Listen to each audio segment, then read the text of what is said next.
There's my bald head. Hey, monkeys, how are you doing? A lot of stuff's been happening. Sorry we had to do a rerun last week. I was just really feeling out of it. I had the crud. What was that? We're good? I had the crud and I couldn't do it. Wouldn't trust me. I really wanted to talk about Maggie Thatcher. But did you hear that there were hundreds of protesters turning their backs on her $10 million funeral? Yeah, I thought that was great. The woman wanted to completely dismantle any kind of social safety net, really, for poor folks. And it's amazing. We're seeing the same thing here in North Carolina. It's the very same. Art Pope, I'm sure Maggie Thatcher is one of his idols. It's the very same thing. Just go ahead and help out the rich and give them tax breaks and all kinds of stuff. This is what Republicans do. And then just crush the spirit of the poor every way you can. We can't let what's happening in Boston distract us from what's happening in North Carolina right now. Really, that's what Republicans do. They're trying to limit voting in ways that disproportionately affect poor folks and minorities, and students and young folks. Young folks, poor folks, minorities, all these people are going to have more trouble voting because of what Neil Hunt and Art Pope and Pat McCrory are doing in North Carolina right now. And they're doing it very deliberately, very deliberately. And at some point, you got to ask yourself, when are you going to stand up and do something? All right, so I asked myself that. Carol, there's so much to talk about. Let me give some good news. Oh yeah, what? Yeah, no, go back to the other one. Let me just give you a little bit of good news. I just played that John Cale, can we hold this up, Carol? Can I show you that? John Cale from the Velvet Underground. Can you switch over to camera one there? Yeah, The Island Years. It's a great 2 CD set of John Cale's 70s output. He used to be in the Velvet Underground with Lou Reed and Mo Tucker and all those guys. Good news at Humble Pie tonight. This is kind of on the DL. There's a really neat jazz saxophonist from Greenville, North Carolina, who used to play with Wynton Marsalis and actually still records with the Marsalis brothers around. Was in Harry Connick's band for a while, has put out 9 CDs on a Danish label, Steeplechase Records, but nothing in America, right? And he lives in Greenville and teaches around North Carolina. His name's Stephen Riley. And Monkeys, he is popping up to do a quick fill-in set, for an evening at Humble Pie just down the corner from us tonight, Wednesday. And Friday, he's going to be at Bayou Cafe in Durham with the Jim Ketch band. So anyway, I'm just throwing that out there. If you like interesting mainstream jazz, I guess, that we're talking Sonny Rollins, Joe Henderson. He's a sax player who's just astonishingly inventive. You'll get a chance to hear him at Humble Pie tonight in a very intimate setting with a small band. And it hasn't been announced because for some reason Stephen Riley doesn't like announcing stuff like this, and it drives me crazy. But he's really good. Highly recommended. Nobody in North Carolina seems to really appreciate him, but you can be among the first if you go to Humble Pie tonight. There. I have no financial connection to it. I just love good jazz, and he's amazing. All right. Did you hear about the people on the airplane, Carol? The people speaking Arabic on the airplane at Logan Airport? No? It's happening again, monkeys. Now, this is for the young monkeys out there who are too young to really be conscious during 9/11, which was, 12 years ago, Carol? 12 years ago almost. 9/11 was almost 12. The country went crazy with fear. Seriously. Fear, which quickly becomes anger, which we all know quickly leads to the dark side. But fear gripped America. Anybody with a turban, Sikhs who weren't even Muslim, were getting killed in America after 9/11. It was this insane anti-Muslim fear, and we saw that this week. Kids, you have no idea of the level, the intensity level. If you think Boston and the hullabaloo in the press now and the media now is big and scary, imagine it times 3,000. well, I just threw that number out there, but actually 3,000 people, almost 3,000 people died in 9/11. Imagine that, and sustained for months in America after 9/11. That fear, and everybody reacting from this total fear. It was disgusting. America's worst moment was the way we reacted in my lifetime. America's worst. Now, there were some beautiful things that happened, don't get me wrong, but politically, and the way the bigotry against Muslims raised its ugly head again, all of that was one of America's worst moments that I've experienced in my lifetime. It was a disgusting caving in to fear. Carol, can we put up the one about fear? No, the big one about fear? Yes, yes. Listen to the monkey.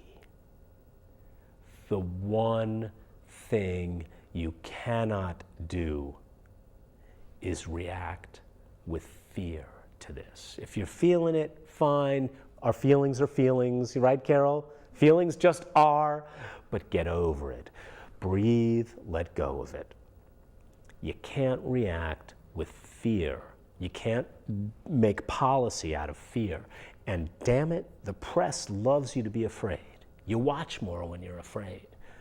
That crap that happened today with he's arrested, he's not arrested, somebody's arrested, and finally the FBI going, you know, you guys are really probably hurting the situation here by taking, you know, somebody leaked to somebody in the press.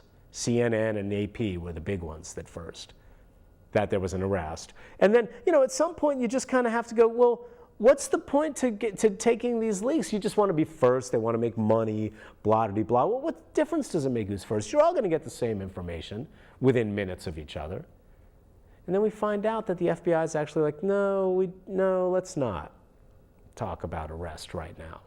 Maybe they got someone in custody and they didn't want to release the news of the arrest because they didn't want to tip off the second person. You know, I mean, there's all kinds of possibilities.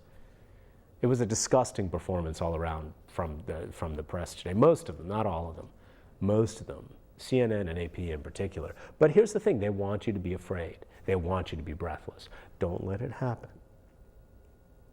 What happened in Logan Airport 2 days ago, was it Monday night or Tuesday, was, Carol, there were 2 people on an airplane who were daring to speak a foreign language.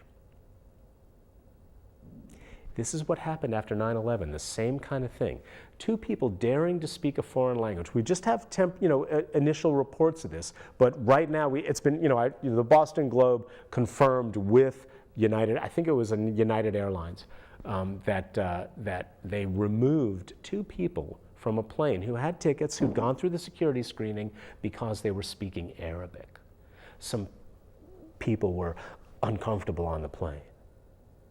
And I'm sorry, Carol, if you're uncomfortable because somebody's speaking Arabic on a plane, somebody who's gone through the same security that you have, you need to get over yourself. And you should be the one who should get off the plane. I know they want people to feel free to report stuff and blah, blah, blah, but somebody speaking Arabic on a plane is not evidence of terrorism, and you need to get over your damn self. We saw this, kids, you don't have any idea. This was constant. The level of fear and hatred aimed at Muslim Americans and just Muslims and foreign-looking people in general in America was the most disgusting thing I've ever seen in America in my lifetime. Now, I didn't live through the worst of the civil rights stuff, or at least I was 5 years old when most of that was happening, or a couple years old. But what I've lived through in my life in America, the anti-Muslim hatred after 9/11 was the most disgusting thing I've seen in American political life. And that's saying something, Carol. The Saudi national, who was running from the bomb blast, Carol, a student from Saudi Arabia, as part of a program for Saudi Arabia to send more people here to understand America more. And those cross-cultural exchanges are kind of good. We need to be putting more pressure on Saudi Arabia. It's disgusting what's happening over there with gay people, with women, with all kinds of stuff. But we're so beholden to the teat of their oil that we don't say anything, right? Don't get me started on Saudi Arabia. However, this Saudi student was injured in the bomb blast, shrapnel in his leg, running away, and because of the way he looked, some citizen ran him down and tackled him. We have no idea. There's been no reporting trying to find that person and say, what was it that you saw that was suspicious, aside from the fact that he looked Saudi? Right? We have no, where's the report? CNN's breathless. Oh, he's arrested. He's not arrested. Someone, the culprit. Where's that guy? The guy that tackled some victim of the bombing just because he looked different. I'm sorry. That's not a good citizen. I'm sorry. You can disagree. The number's right there. We're live. That's not a good citizen. And then, of course, the New York Post, that piece of trash, but the New York Post went crazy with it. And all that did, we see this again and again. If you go to my Twitter page, Carol, you want to put up the Twitter page? Glenn Greenwald talks about this regularly after every one of these incidences, and he documents it. He's a very left. I'm not denying that, and I know the right-wingers out there. Oh, Greenwald, he's quoting Greenwald, but read him. Greenwald is closer to the right-wingers when it comes to civil liberties stuff than anybody in the middle left is. That's for sure. But the civil liberties stuff, watch what's going to happen when the government's going to clamp down even more. Watch what's going to happen. I'm not with the false flag idiots, the people who say that immediately, the Alex Joneses. I'm sorry. What was it somebody told me, Carol? Alex Jones, the conspiracy guy? Alex Jones, they're the people who've immediately rushed to say that the government warned people to be ready before it even happened and blah. Alex Jones is a government conspiracy to discredit Alex Jones. That's my take on Alex Jones. You can't imagine a better conspiracy to discredit Alex Jones than Alex Jones himself. I say he's a government plant. But anyway, most people don't know what I'm talking about, but those of you who know Alex Jones, sometimes he's right, but most times he's off base. Anyway, Greenwald points out, after every one of these episodes, the Oklahoma City bombing, right? The Norwegian gun guy who blew up something to distract people and then mowed down all those students at that camp, that liberal political camp. Every single one of these cases, the press jumps. And these are mainstream outlets, the Washington Post, the New York Times, the BBC. They jump to it's Muslims. This does real damage. I have no idea who this is going to turn out to be, neither do you. But the fact is there's this consistent jump. Muslims, Muslims, Muslims. It's disgusting and it really hurts people. And we should stop. Already, you have Republicans, some of the idiot fringe of the Republican Party, I'll grant you, talking about either killing Muslims or, tightening immigration laws and keeping more Muslims and Mexicans out. It's like, what are you doing? What are they even? They're just using it as an excuse to push this anti-foreigner agenda. But here's the opposite agenda, right? And Glenn Greenwald really captures this well. Regardless of your views, whatever rage you're feeling toward the perpetrator of this Boston attack, a lot of people don't like to hear this. Can we put up number 12, Carol? Put up number 12. Regardless of your views, whatever rage you're feeling toward the perpetrator of this Boston attack, a lot of people don't like to hear this. That's the rage in sustained form that people across the world feel toward the U.S. for killing innocent people in their countries. Wow, you're not supposed to say that now. We've had a couple days. You can turn the channel. We do drone strikes that kill innocent civilians. If you're going to empathize with Boston, we are all Bostonians now, and I fully agree with that. It should not be that difficult for you to empathize with innocent Afghani and Pakistani families whose children are killed by U.S. drone strikes. I'm sorry, I think that's directly relevant to bring up right now. It's a failure of empathy to limit your empathy geographically. I don't think we should be failing in the empathy department right now. We should be feeling empathy for the 80-year-old child, his sister who lost her leg. She was a dancer and a runner. The mother, the Chinese national, the woman who was killed, the Chinese national who was studying as a student. Did you send it through, Carol? No, do you want me to? Yeah, sure. Okay. Right? The other woman, the U.S. citizen woman, Kristen, I think her name was, who was killed. All those people deserve empathy. Oh, didn't go through. Oh, there it is. Hey, you're on the air. All those people deserve empathy. How you doing today, brother? Yeah, this is Marvin calling from Raleigh. Hey, what's up? And first of all, I'd like to give my condolences about all the people that was affected and passed away. And, the bombing in Boston, like to say, rest in peace to all the families, that have lost somebody. And the injuries. Really, like you said, it's really a sad situation in our time. Yeah. And I hope, that they catch the perpetrators. And, I think, like you said, the government going to probably use it as an excuse to tighten up on the laws. They're gonna make. There's gonna be changes. There's gonna be changes. Hey, can you turn down the TV? Yeah, yes, sir. Let me get it out of there. All right. All right, better. Is there anything else you want to say?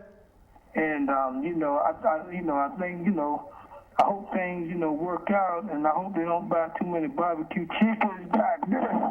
Yeah, that's what I thought. You could tell. You could hear it. You could hear it in the voice. It was like he's building up to it. It's like, dude, I've been doing this for a long time. I mean, not much you can do to, yeah. Okay. So anyway, but the, although, Carol, I do miss barbecue chicken as a vegetarian. I do. Not as much as I miss bacon, but so here's the thing. Here's the thing. They want you afraid, I think.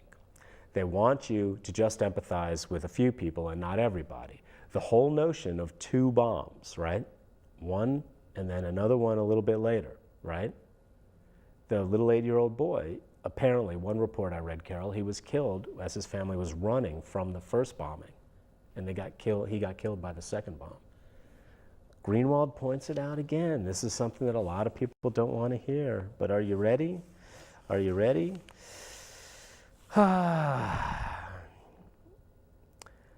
I bet a good amount of money that the person saying it have no clue, the people who say that double bombing, the two double tap kind of bomb attack is really evil, that targeting rescuers with double tap attacks is precisely what the U.S. now does with its drone program and other forms of militarism.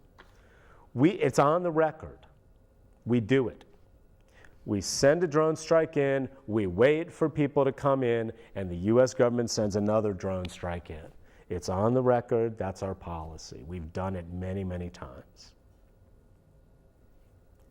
How can you not empathize with the secondary round of people there if you're empathizing with the people killed in the secondary blast here?